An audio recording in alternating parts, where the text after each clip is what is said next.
हजारों सालों के इतिहास में कोई दूसरा राम नहीं आया, कोई दूसरा कृष्ण नहीं आया, कोई दूसरा बुद्ध, महावीर, नानक, कबीर नहीं आया।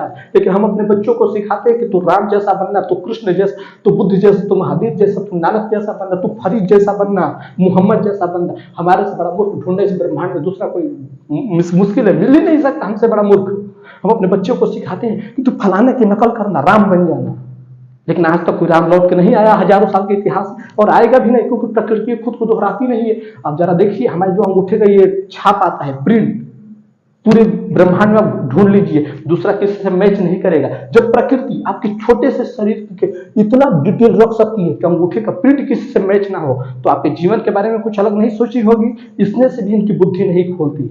और कहते हैं कि शास्त्र पढ़ो, शास्त्र पढ़ने से सत्य नहीं मिल जाता। अनुभव देख लो क्या कहती है, इन्हें शर्म भी नहीं है, और अपने आप को धर्म गुरु कहे फिरते हैं। शंकराचार्य का टैग लगा के घूमते हैं। तुम जानते भी हो शंकराचार्य को, पोथी पढ़ लेने से शंकराचार्य को समझ लिए।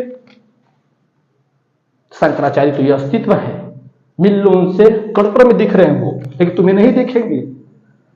अहंकार का पर्दा पड़ गया कि जन्म से ब्राह्मण हो गए, जन्म से वैश्य शूद्र हो गए, मैं बनिया के घर में पैदा हुआ, शाह के घर में परिवार हुआ, तो मैं बनिया हो गया। हम कर्म से किस चीज का मूल्यांकन करेंगे? मांस खा रहे हैं, जाकर देखिए कहां पे, कश्मीर में तो एक भी ब्राह्मण नहीं बचे जो मांस ना खाते हो।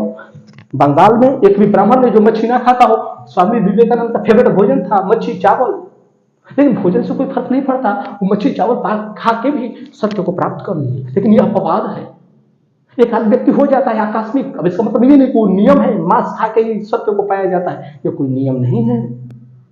लेकिन नहीं, हम तो जन्म से ये ब्राह्मण कहलाने के काबिल है, खुद को शर्म भी नहीं है।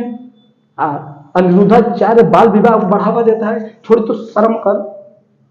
10 साल की बच्ची के साथ 15 साल की बच्ची के साथ विवाह कर देगा, उसकी भी बुद्धि जागृत नहीं हुई, तुरंत उस पर कब्जा, गर्दन पकड़ लो, विकास ही ना करे।